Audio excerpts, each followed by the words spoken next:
ಖಾರವಾಗಿ ತುಂಬ ರುಚಿಯಾಗಿ ಸೈಡ್ ಡಿಶ್ಗೆ ಏನಾದರೂ ಬೇಕು ಅನ್ನೋರಿಗೆ ಈ ರೆಸಿಪಿ ತುಂಬಾ ಇಷ್ಟ ಆಗುತ್ತೆ. ಬನ್ನಿ ಇವತ್ತು ಬಾಳೆಕಾಯಿ ತವಾ ಫ್ರೈ ಹೇಗೆ ಮಾಡೋದು ಅಂತ ನೋಡೋಣ. ಇವಾಗ ಈ ರೀತಿ 2 ಬಾಳೆಕಾಯಿನ ತೊಗೊಂಡು ಅದನ್ನು ಮೀಡಿಯಮ್ ಸೈಜಾಗಿ ಸಣ್ಣದಾಗಿ ಹಚ್ಚಿಟ್ಕೋಬೇಕು. ತುಂಬ ತೆಳ್ಳಗೆ ಹಚ್ಕೊಳಕ್ಕೆ ಹೋಗ್ಬಿಡಿ, ಯಾಕಂದರೆ ಮುರಿದೋಗೋ ಚಾನ್ಸಸ್ ಜಾಸ್ತಿ ಇರುತ್ತೆ.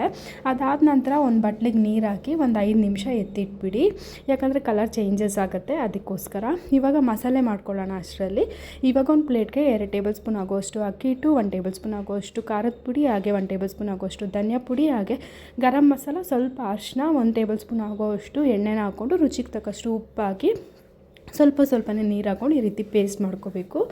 ಅದಾದ ನಂತರ ಕಟ್ ಮಾಡಿ ಇಟ್ಕೊಂಡಿರೋವಂಥ ಬಾಳೆಕಾಯಿಗೆ ಚೆನ್ನಾಗಿ ನಾವೇನು ಮಸಾಲ ಮಾಡಿದ್ದೀವಿ ಅದು ಕೋಟ್ ಆಗೋ ತನಕ ಬಿಟ್ಟು ಒಂದು 10 ರಿಂದ 15 ನಿಮಿಷ ಮ್ಯಾರಿನೇಟ್ ಆಗೋಕ್ಕೆ ಅಂತ ಬಿಟ್ಬಿಡೋಣ. ನೋಡಿ ರೆಡಿ ಆಗೇ ಹೋಯಿತು. ಅದಾದ ನಂತರ ಒಂದು ತವಾ ಮೇಲೆ ಸ್ವಲ್ಪ ಎಣ್ಣೆನ ಸವರಿ ನಾವೇನು ಬಾಳೆಕಾಯಿನ ಮ್ಯಾರಿನೇಟ್ ಮಾಡಿ ಇಟ್ಕೊಂಡಿದ್ವಿ ಅದನ್ನು ಲೋ ಫ್ಲೇಮಲ್ಲಿ ಬೇಯಿಸ್ಕೋಬೇಕಾಗತ್ತೆ. ಕ್ರಿಸ್ಪಿಯಾಗಿ 2 ಕಡೆ ಚೆನ್ನಾಗಿ ಫ್ರೈ ಮಾಡ್ಕೋಬೇಕಾಗತ್ತೆ. ತುಂಬ ಕ್ರಿಸ್ಪಿಯಾಗಿ ಬೇಕು ಅಂತ ಅಂದರೆ ಸ್ವಲ್ಪ ಜಾಸ್ತಿನೇ ಫ್ರೈ ಮಾಡ್ಕೊಳ್ಳಿ. ಸಾಫ್ಟಾಗಿ ಬೇಕು ಅಂದರೆ ಸ್ವಲ್ಪ ಲೋ ಫ್ಲೇಮಲ್ಲಿ ನೀಟಾಗಿ ಬೇಯಿಸ್ಕೋಬೇಕಾಗತ್ತೆ. ಕಡೆಯಿಂದ ಕ್ರಿಸ್ಪಿಯಾಗಿ ಒಳಗಡೆ ಸಾಫ್ಟಾಗಿ ತುಂಬಾ ರುಚಿಯಾಗಿರುತ್ತೆ.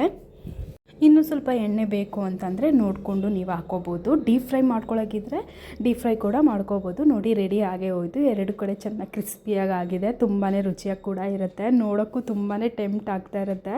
ಅದಾದ ನಂತರ ಸ್ವಲ್ಪ ಕರ್ಬೇವಿನ ಸೊಪ್ಪನ್ನ ಎಣ್ಣೆನಲ್ಲಿ ಫ್ರೈ ಮಾಡಿ ಇಟ್ಕೊಂಡಿರೋದನ್ನಂತ ಹಾಕಿದ್ರೆ ರೆಡಿ ಆಗೇ ಹೋಗುತ್ತೆ. ಇದ್ರ ಜೊತೆ ಕರ್ಬೇವಿನ ಫ್ಲೇವರ್ ತುಂಬಾ ರುಚಿಯಾಗಿರುತ್ತೆ. ಈ ರೆಸಿಪಿ ಇಷ್ಟ ಆಗಿದ್ರೆ ಪ್ಲೀಸ್ ಫಾಲೋ ಮಾಡಿ, ಲೈಕ್ ಮಾಡಿ.